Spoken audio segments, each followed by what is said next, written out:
Ladies and gentlemen, we present at this time the regular Sunday afternoon address of Father Charles E. Coughlin from Royal Oak, Michigan. After you listen to the address by Father Coughlin, you're invited to write your comments to WHBI, Newark, New Jersey.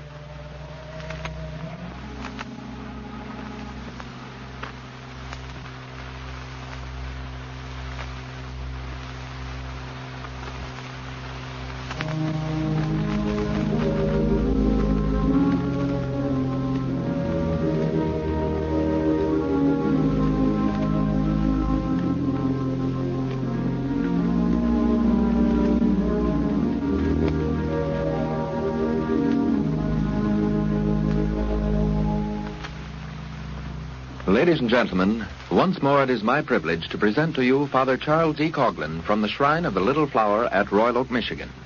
He will speak to you this afternoon on a subject pertinent to persecution and communism. As you know, this hour is in no sense a donated hour. It is paid for at full commercial rates. This is your hour. This is your presentation. As long as you desire to have Father Coughlin, a guest in your home, each Sunday afternoon over these same stations, and at this same hour, he will be glad to speak fearlessly and courageously to you as he presents a message of Christianity and Americanism to Catholic and Protestant and religious Jew. Many thousands in this audience will desire to obtain a copy of this afternoon's address. Copies of this address can be had by writing directly to Father Coughlin at Royal Oak, Michigan. Pictures of certain documents to which Father Coughlin is about to refer can also be had by all those writing in for a copy of this week's broadcast. Transcribed and directed by Mr. Emil Cote of New York, the Little Flower Choristers, with Mr. Cyril Gutherell at the organ before me, will sing for you the Advent hymn, Come, O Come, Emmanuel. During the singing of this hymn, please phone some friend or family to listen in to this broadcast, which will be of outstanding interest to every American. Immediately following, Father Coughlin will come to the microphone.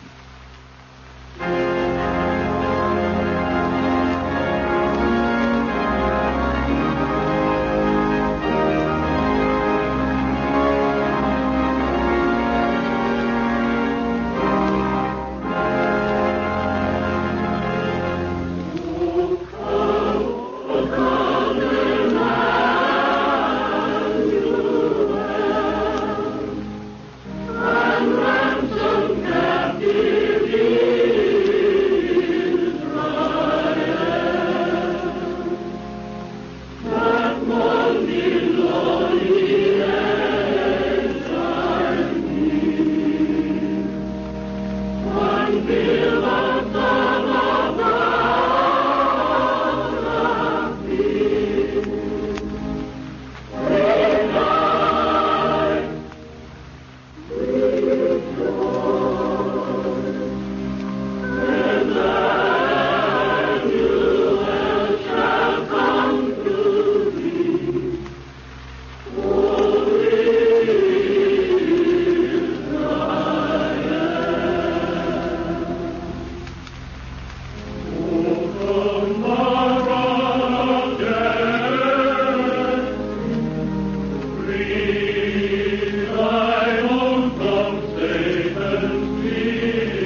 now may I present to you Father Coughlin.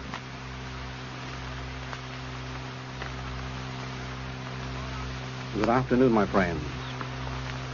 By way of introduction, and before I deliver the address prepared for this afternoon, I have this following announcement to make.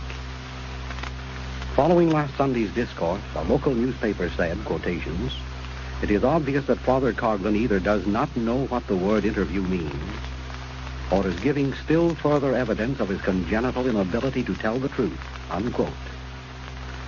These printed remarks were occasioned by a statement which I incorporated in last Sunday's address relative to the alleged Henry Ford Rabbi Franklin interview, an interview which was printed locally in Detroit. I was not present at this interview. It was reported to me in a statement signed by Mr. Harry Bennett of the Ford Motor Corporation, and which I read last Sunday, and which will be reproduced over Mr. Bennett's signature in Social Justice magazine next week.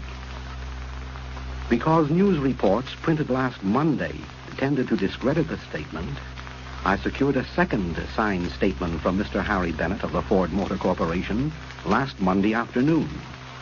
It reads as follows: Dearborn, Michigan, December 5th, 1938. Quotations.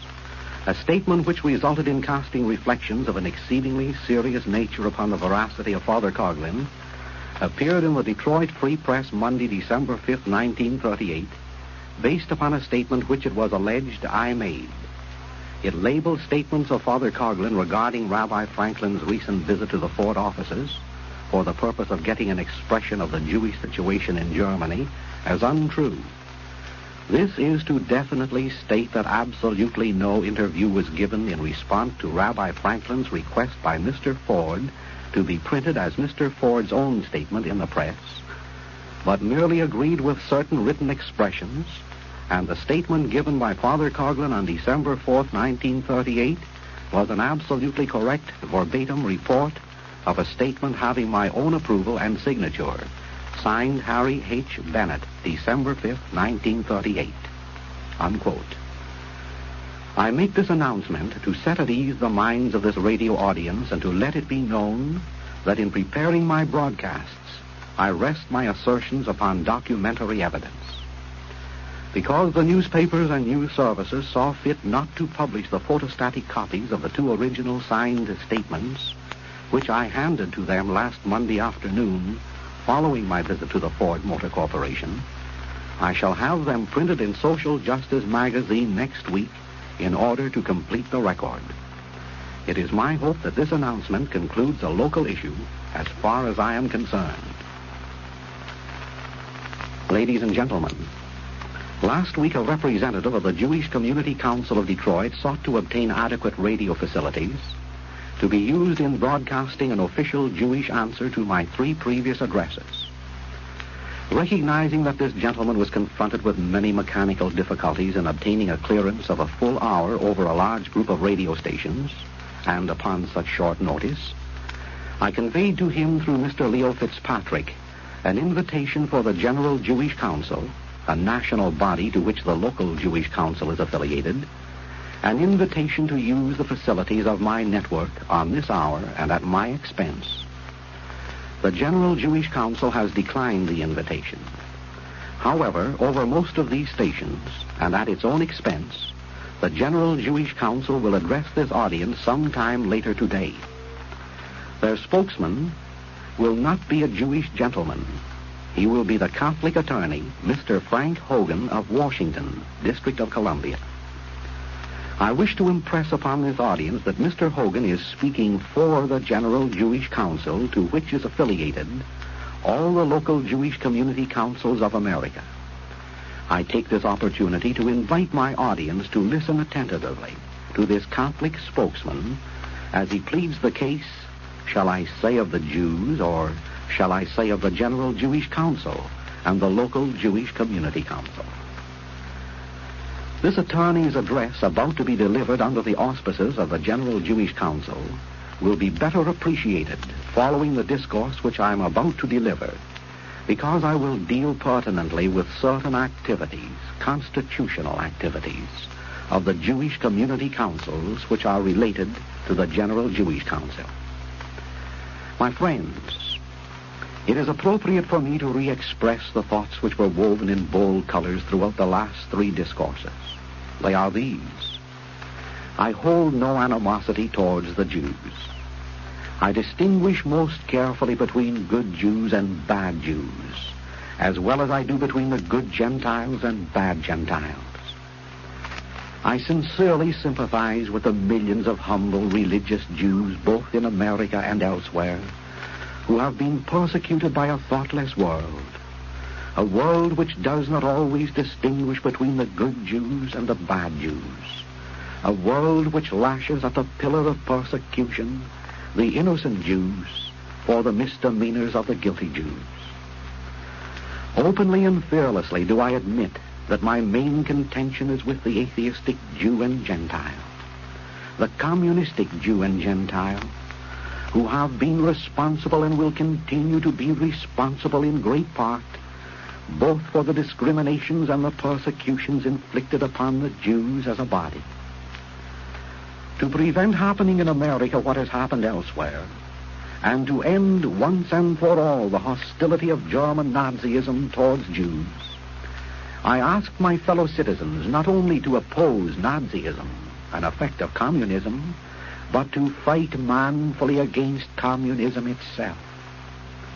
I further appeal to them to apply the basic principle of science in their common effort to destroy persecution.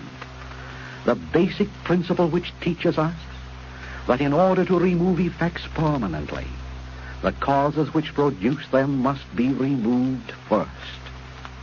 And finally, I reminded both Jew and Gentile that ours is not a problem of anti-Semitism. Ours is a problem of anti-communism. Thus, the issue is clear. The Jews of America cannot afford to be identified with communism or with communistic activities. They are asked to disassociate themselves from the atheistic Jews who espouse communism. Therefore, every person worthy of the name of Christian stands prepared to oppose the excesses of Nazism, stands prepared to extend the right hand of sympathy towards the persecuted Jews in Germany. But every intelligent American Christian whose heart bleeds for his 20 million fellow Christians who were butchered by the Trotskys and Belakuns, the Bronsteins and the Cohens in Soviet Russia, in the Ukraine, in Hungary, and elsewhere, they appeal to the Jews of America to join with them in removing communism, the cause of Nazism. They appeal particularly to the eminent sons of Jewry who have risen so high in government, in journalism, in banking, in broadcasting, and in motion pictures, to launch an effective, determined campaign against the Red Menace, which has baptized the hillsides and valleys of Europe with the blood of 20 million Christian martyrs. The best answer that Jewry can give me or America is not a passionate denial that Jews, far beyond their proportion of population, are not interested in furthering communism. Official action will speak more eloquently than 10,000 denials. In asking the Gentiles of America to oppose the Gentiles of the Nazi Party in Germany, Jews are not seeking anything that is unreasonable. On the other hand, when the Gentiles of America ask the Jews in this country to oppose the Jews in Russia, in Spain, and elsewhere, who are supporting communism to our detriment and to the detriment of the Christians living abroad, we are asking nothing unreasonable. Oh, there comes a time in the life of every individual as well as in the life of every nation when righteousness and justice must take precedence over the bonds of race and blood. Tolerance then becomes a heinous vice when it tolerates the theology of atheism, the patriotism of internationalism, and the justice of religious persecution. No matter then what ties of blood and common parentage bind the God-fearing Jews in New York with the atheistic Jews in Moscow, those ties must be severed for God, for country, and for the preservation of the teeming masses of Jews in America who have been victimized by the silence of their leaders and the propaganda of the press. Everyone recognizes that Soviet Russia has made anti-Semitism a crime. The entire world recognizes that Soviet Russia has made pro-Christianity, pro-theism, and pro-religion likewise crimes. Everyone recognizes the predominance of atheistic Jews in the pattern of Russian communism. Evidence is so overwhelming to substantiate this statement that it is idle for any informed person to attempt disputing it. On this point, let me quote for you from an article by James E. Abbey, which appeared in the New Outlook in February 1934. It says, Comrade Smirdovich, the Red Pope, an atheist, is the official restrainer and regulator of religion in the USSR. He is a member of the important Central Executive Committee. As the official Antichrist of the Soviet republics, he decides how far the remaining priests of the church may go towards preaching the word of God. Kindly, cultured, educated, tolerant in manner, Smirdovich says religion will die out when divorced from superstitious ritual, pomp, and fear. His job is to help kill it. Men of the Red Army sing as they march, continues this article. Over 1 million of these sons are under arms in Russia today, and millions are in reserve. More millions are being born than starve. He or those who control the Red Army control Russia, a force to be reckoned with. But the men who control Russia are not Russians. They are not Slavs. Stalin is a Georgian, a different race. Kaganovich is a Jew. Litvinov is a Jew. Karakan, Armenian. Smirdovich, who controls and destroys religion, is a Jew. Orjonikidze is Georgian. Kurtz is Austrian. Karl Radik, a Jew. Men in business for Russia in strategic positions, buyers and traders, are rarely ever Russian. Members of the Jewish race from all over the world predominate. Every member of the Foreign Office Press Censor Bureau is a Jew. Little men of Russia who help in responsible positions, heads of offices, trusts, are mostly Jews, unquote the article. Further unfortunate evidence of atheistic Jews dominating the destinies of communists in Hungary is also presented. From an official government document which I have before me, and a picture of which will be reproduced in Social Justice magazine, we learn of the close relationship existing between atheistic Jews and communism. In Hungary, under the atheistic Jew Bela Kun, Aaron Cohen, apostate Jews dominated communism with its mass murder of more than 20,000 Christians in a period of 130 days of horror. Out of 11 department heads in the Hungarian Communist cabinet, 9 were Jews. Out of 30 total members, there were 20 Jews.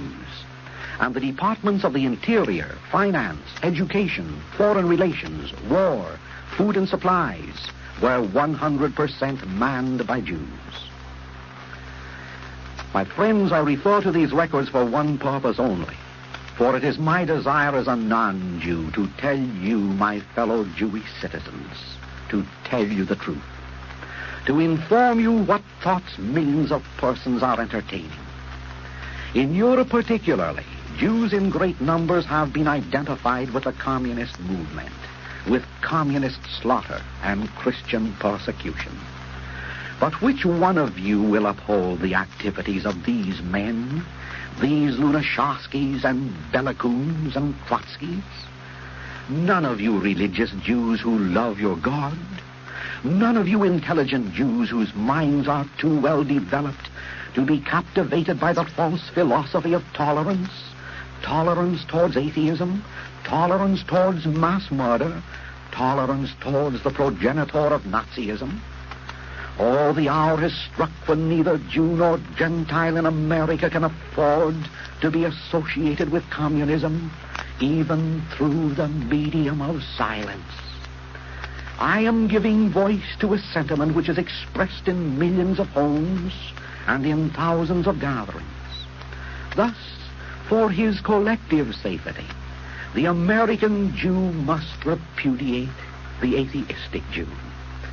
Communism must be stamped out, else an illogical world will build up a defense mechanism against it in these United States, paralleling, if not surpassing, the same illogical defense mechanism which operates under Nazism. Ladies and gentlemen, there are millions of innocent Americans who do not grasp the essential meaning of communism. They are inclined to believe that only he is a communist who carries in his pocket a card proving that he has paid his dues to some communist organization. A card does not make a man a communist any more than a baptismal certificate makes a man a saint. The thoughts which a man entertains, the policy which he pursues, these are the internal causes which generate communists, and these causes are reduced in their final crystallization to the one word, atheism, and all it implies. Show me a man who disbelieves in God, and particularly who opposes the dissemination of knowledge concerning God, and I will show you an embryonic communist, one who, if he is logical, will soon stand beside Lunashkovsky and Smirnovich and their cohorts, determined to rid this world of all religion and supplant it with the doctrines of the Soviet. Show me a man whose policies completely ostracize God from our public institutions, and I will show you a person who indirectly is working hand in glove with the Belakuns, the Trotskys, the Stalins, and the Lenins. Any policy which pursues the course of secularizing our homes, our government, our public institutions, is a policy which logically leads to the adoption of the principles of communism with its resultant mass murder and economic chaos. On this point, my friends, do not be confused. Towards this godlessness which is imposed upon us through the so-called secularization of our public institutions, entertain no tolerance, any more than you would be tolerant towards our rattlesnake. For it is an insidious serpent which sooner or later will sting you to death if you caress it against your bosom. Having clarified that point, a point which is not disputed by any Christian or by any religious, God-fearing Jew, permit me to speak of its application in America. Permit me to refer to the General Jewish Council and the local Jewish community councils. At the outset, I graciously admit the contributions towards religion and culture accredited to Jews. I am not ignorant of the poems of David. I am no stranger to the saga lived by Moses and his contemporaries. Many precious hours have I spent in the companionship of the prophets of Israel. However, when the house of our civilization is wrapped in the lurid flames of destruction, this is not the time for idle eulogizing.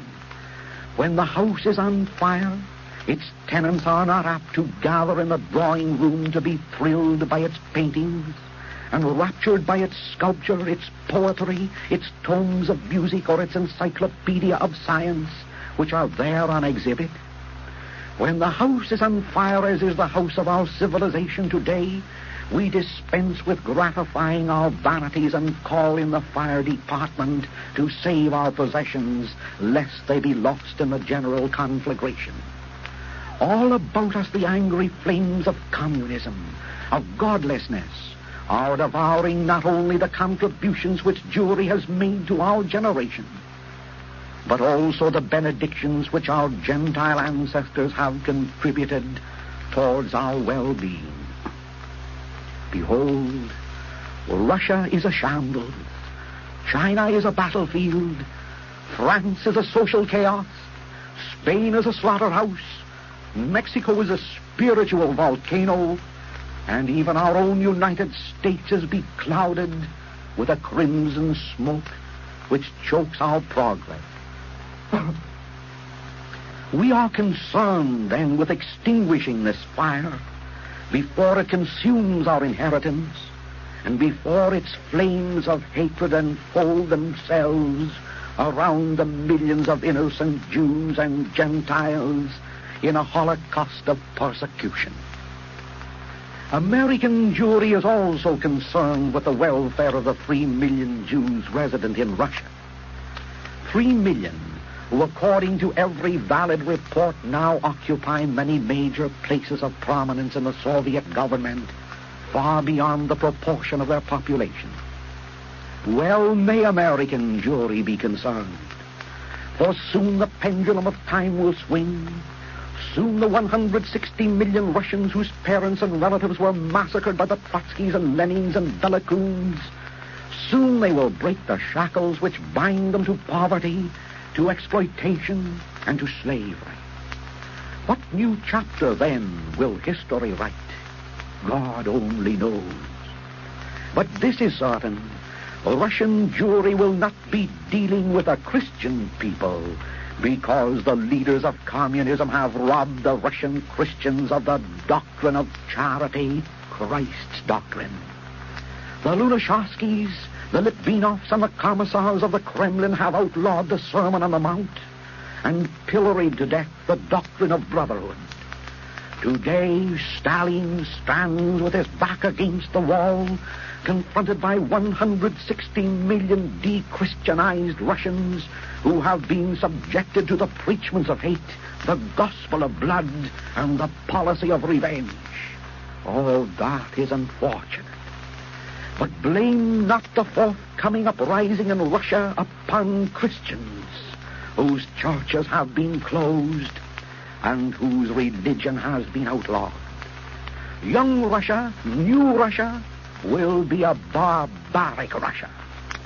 The uprising of these Gentile barbarians, formed and fashioned as such by Smirovich and Lunashevsky, the haters of God and man,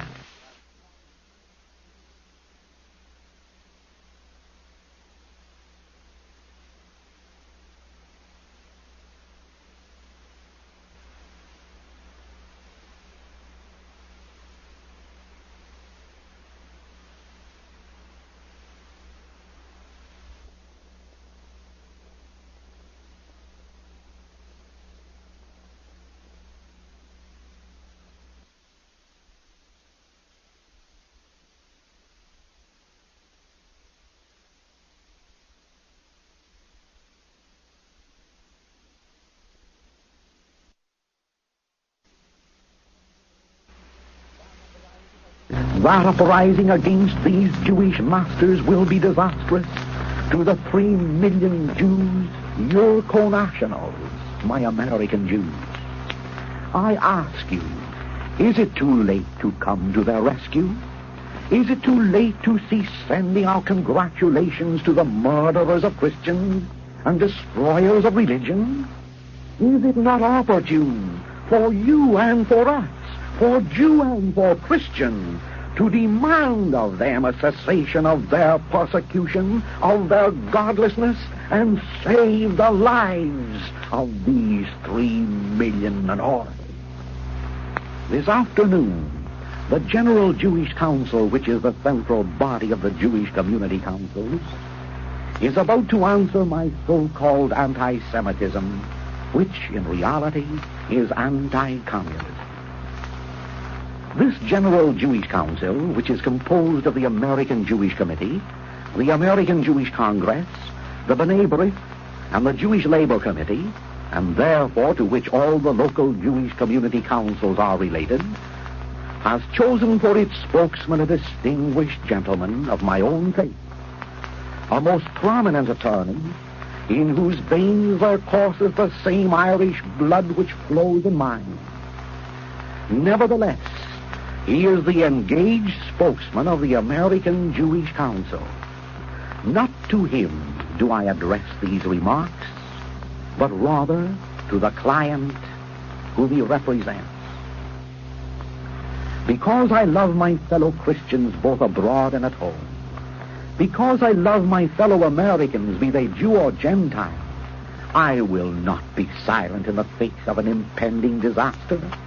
nor will I still my voice in pleading for the elimination of all persecution, be it that of Nazism or of communism whence it sprang, or of the economic injustices which in turn advance the Lenins and Trotskys and their atheistic breed to the pinnacles of power.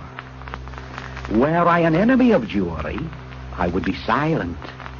Were I anti-Semitic, I would bandage my eyes, refusing to view the realities of life, and let happen what will happen in America and Russia and elsewhere without protest. Therefore, using as my textbook the B'nai B'rith National Jewish Monthly Magazine for June 1938, a Cincinnati publication, let me prepare this audience for its reception of the General Jewish Council, to which is affiliated the Jewish Community Councils throughout America. For the information of all Christian Americans, Catholic and Protestant, let it be known on the authority of the B'nai B'rith National Monthly Magazine that Jewish Community Councils are generally composed of representatives of all the Jewish organizations of the city in which they are formed. The size of the Jewish Community Council reflects the type of community in which they exist, and they are comprised of from 7 to 165 Jewish organizations in some cities, with as many as 250 representatives. In the few short years of their existence, these councils have many accomplishments to their credit. They have brought together Jewish groups for joint action, Jewish groups which never before have met on a common footing. They have attracted into the orbit of active Jewish community life certain organizations which have in the past been detached from the center of Jewish group affairs. The authenticity of these statements is vouched for, I repeat, in the June 1938 edition of the B'nai B'rith National Jewish Monthly. This magazine informs us that in Cincinnati, for example, the local community council has representatives from 13 synagogues and temples, 11 Zionist and pro-Palestine groups, 6 local welfare agencies, 4 national hospital groups, representatives from the American Jewish Committee, the JDC, the B'nai B'rith, the Council of Jewish Women and its Junior Division, Friends of the Hebrew University, Jewish National Workers Alliance, and 11 other organizations. Over all the Jewish councils in America, there dominates the General Jewish Council, an organization, therefore, which more than any other Jewish organization speaks authoritatively for the Jews. In publishing the report of achievements accomplished by the Jewish Community Councils, we read on page 365 of the B'nai B'rith National Jewish Monthly for June 1938 the following astounding admission, quotations. In Bridgeport and Cleveland, the councils persuaded public school officials to stop Easter and Christmas practices which had been embarrassing to the Jewish children and had found serious objection among Jewish parents who had hesitated to deal with the matter individually, unquote. In referring to this remarkable quotation, the words I wish to emphasize are these: Christmas and Easter practices. By practices, I understand neither the teaching of religion, the reading and the interpretation of the Bible, nor the common recitation of prayers. These words, Christmas and Easter practices, connote for me in this connection the celebration of these two great holidays, the interchanging of gifts, the singing of Christmas carols, the innocent pageantry associated with the crib and the empty tomb. And in submitting this quotation, I do not wish to infer that the Jewish community councils are totally responsible for eliminating Christ or religion from our schools. I am glad to admit that this organization is within its constitutional rights. More than that, I admit that this action cannot by any stretch of the imagination be construed as intolerant or as intolerance. But I am not so illogical as to charge that the Jews alone have been responsible for banishing religion from our educational institutions. Many influences and policies originating from non-Jewish quarters have contributed their major share towards this unhappy condition. I am not so illogical as to charge that organized Jewry in America is opposed to the preachments and practices of Christianity within the walls of our churches or under the roof trees of our homes. But I am logical enough to comprehend and appreciate the truthfulness of Lenin's statement, "Give me a child for 3 years, and I will hand you back a communist." And I am Christian enough to assert that if God will remain expatriated from our schools, these public institutions will begin to contribute towards graduating a godless generation. In fairness both to the Jews and to my audience, let me repeat the use I am about to make of this quotation. I am restricting the words Easter and Christmas practices merely to the innocent celebrations in which our children participate immediately prior to the 2 great holidays, Christmas and Easter. Already the teaching of religion has been stricken from the curricula of nearly every public school. In many states, school authorities have seen fit to exclude even Bible reading. In this instance, I am concerned then with the passing of almost the last mention of Christ within our classrooms, where his birth, his death, and resurrection, great historical events that they were, even greater than the discovery of America and the signing of our Declaration of Independence, are no longer mentioned or celebrated in festal manner by our children. For this, all of us are to blame. All Christians, more than the Jews. In fact, the Jews are to be congratulated for succeeding in getting their policies practiced, especially when they are in the minority. But remembering that godlessness is the poison spring whence communism originates, remembering that this United States was founded by Christians, pioneered by Christians, and developed in great part by Christians, with no more than 4 million Jews claiming residence amongst our 130 million population, why do the local Jewish community councils cooperate with others in imposing their policies, their constitutional policies of opposition to Christmas and Easter practices?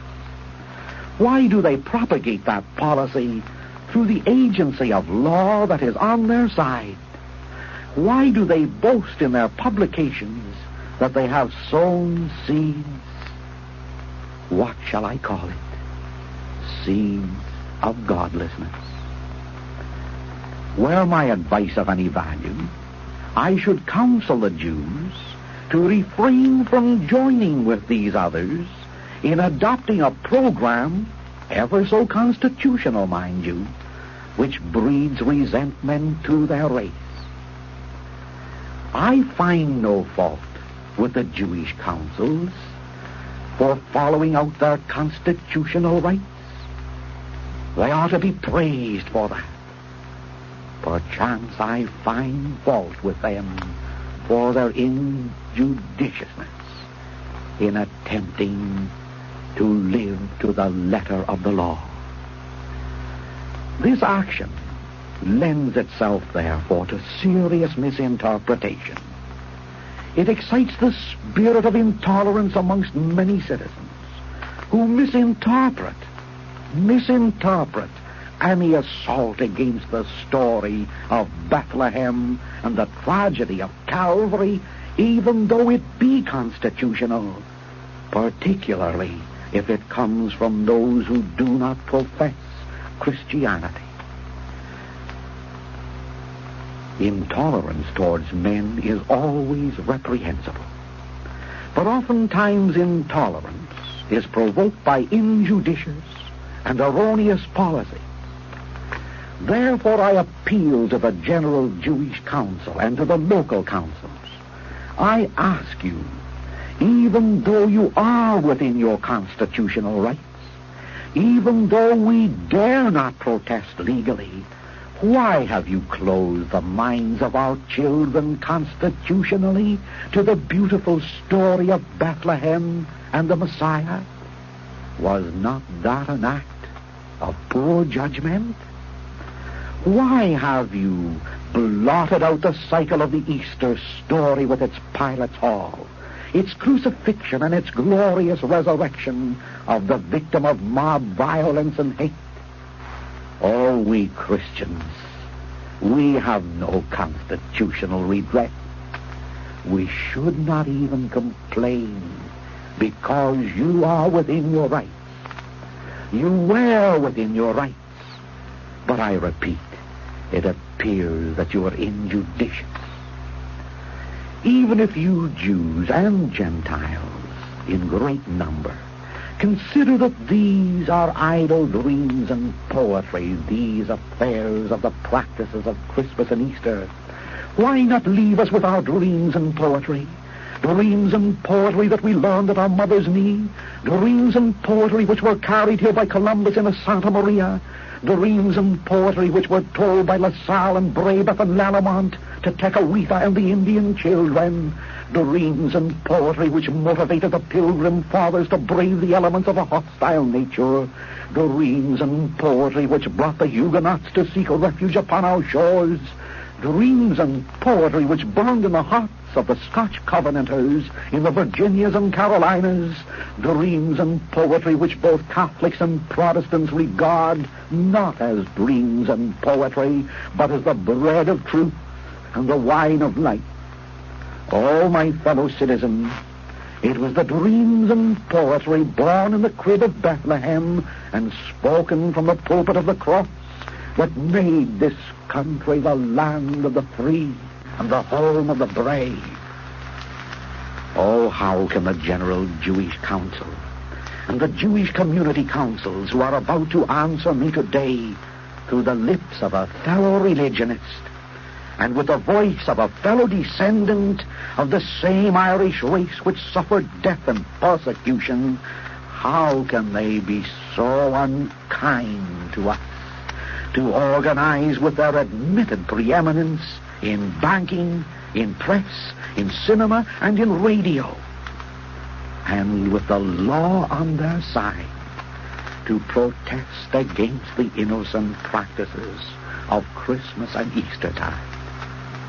All the banking institutions can rob our Christian citizenry through the practice of usury. A controlled press can veil the eyes of a nation against the Christian blood which has run ankle deep in Barcelona. Members of your race can devise reasons to exclude a voice from the airways which seeks to tell America the truth. And pitiless propaganda can exhibit itself upon the silver screens of our nation to deceive us. These things are not worthy of protest. They are negligible.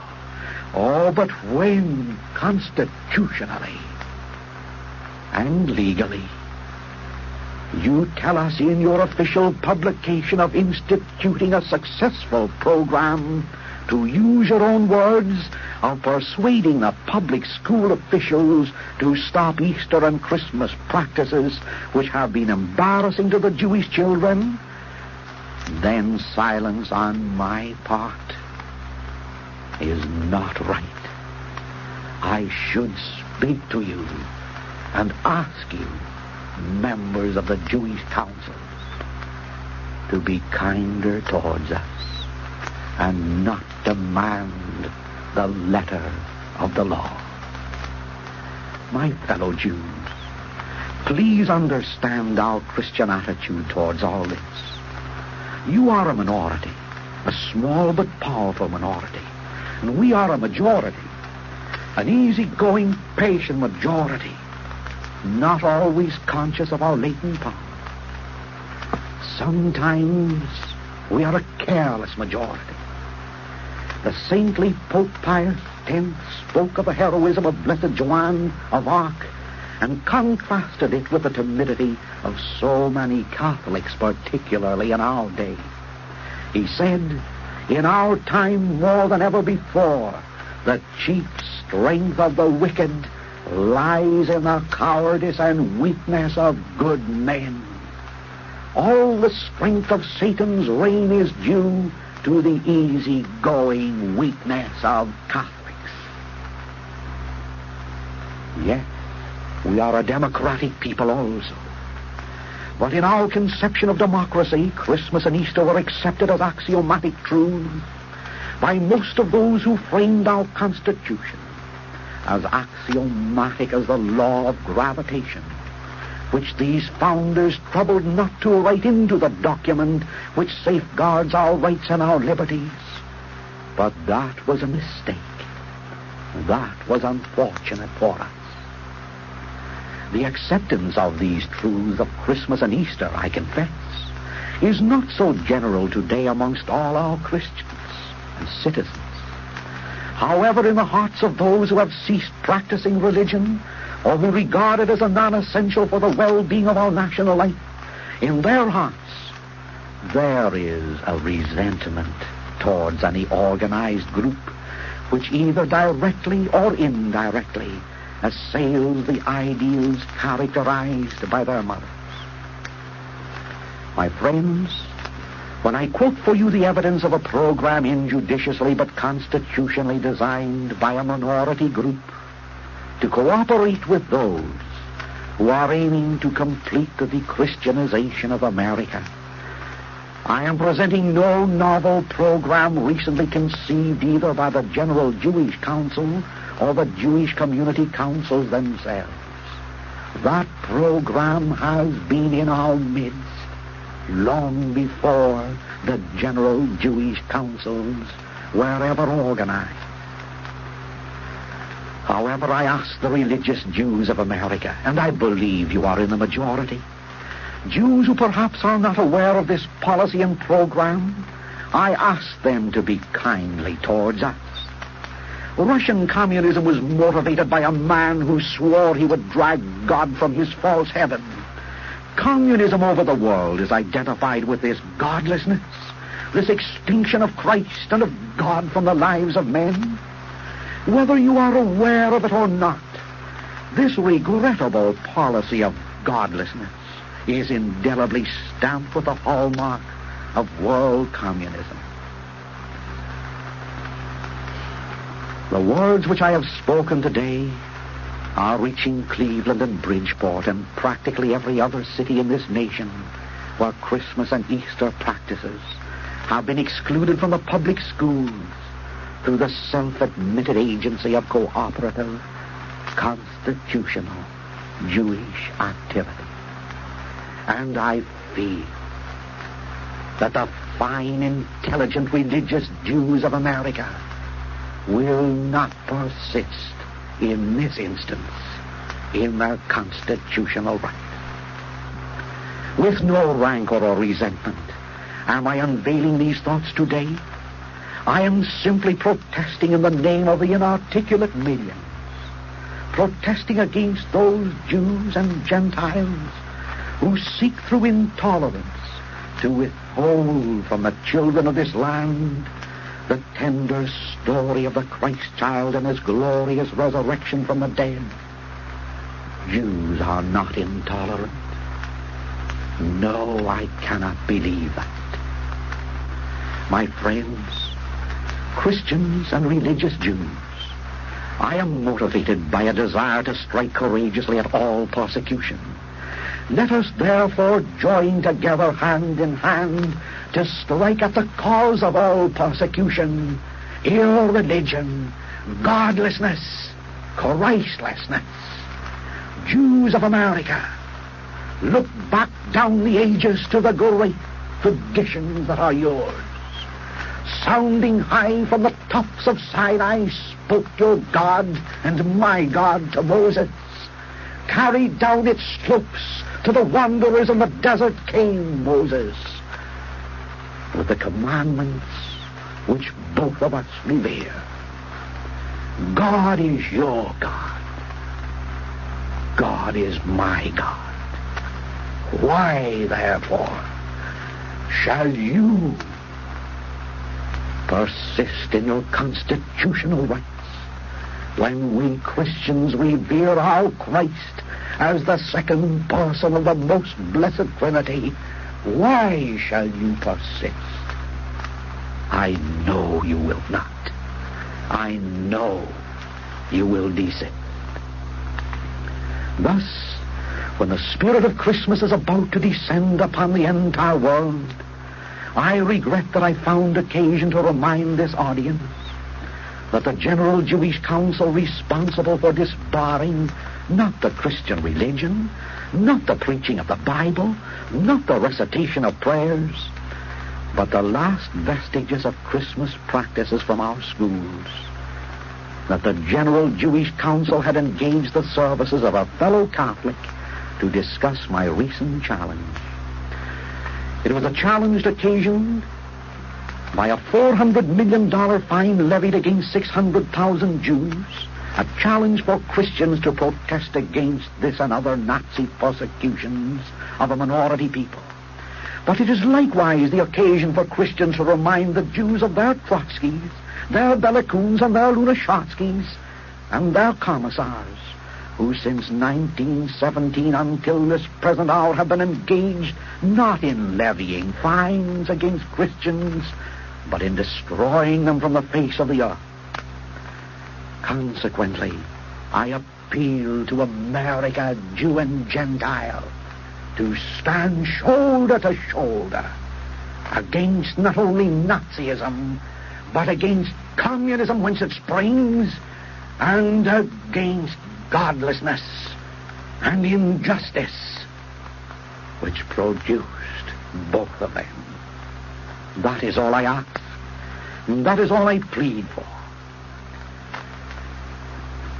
In conclusion, may I tell you that more than 1900 years ago, when at the first advent this world was looking towards the birth of Christ in the manger, there were 3 wise men from distant lands determined to leave their homes, their occupations, to follow the silver shining of a star that led them over the sands of a desert to the crib of Bethlehem. Where are the wise men today? The same silver star is shining brightly above. The same clarion call has gone forth to you and to me as once it did to Melchior and Balthazar and Caspar, the Gentiles from the east who came to kneel before their brother and their God. Always this invitation today in vain for those of us who hear it. Shall the beckoning of the star shine in darkness for those who glimpse it? Oh, too long have you and I both held aloof from our Master and our Lord. Victimized by poverty, by exploitation and war and depression, and perhaps motivated by a desire to have that which is being taken from us. I ask you, Christians, to come, cross over to Bethlehem, kneel before the crib of your Christ this Christmas.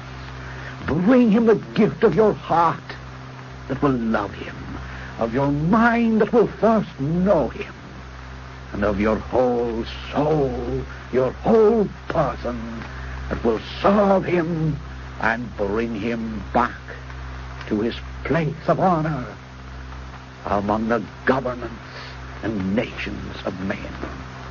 And as a token for this, my friends, search out some little child and grant that you will treat that little child kindly, charitably, and justly this Christmas. Good afternoon. God bless you.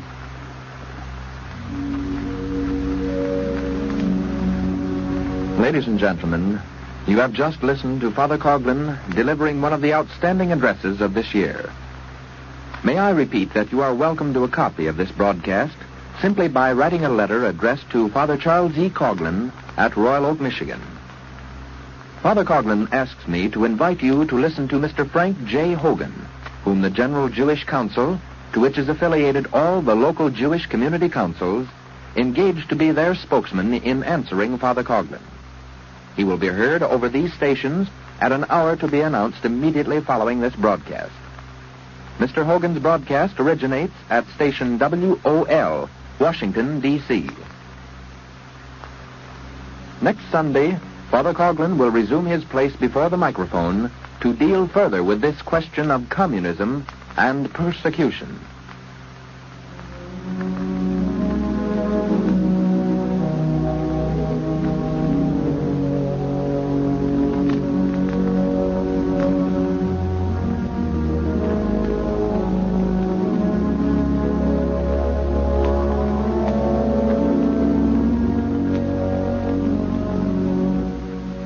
Until next Sunday afternoon, this is your announcer, Franklin Mitchell, bidding you good afternoon. Ladies and gentlemen, we presented the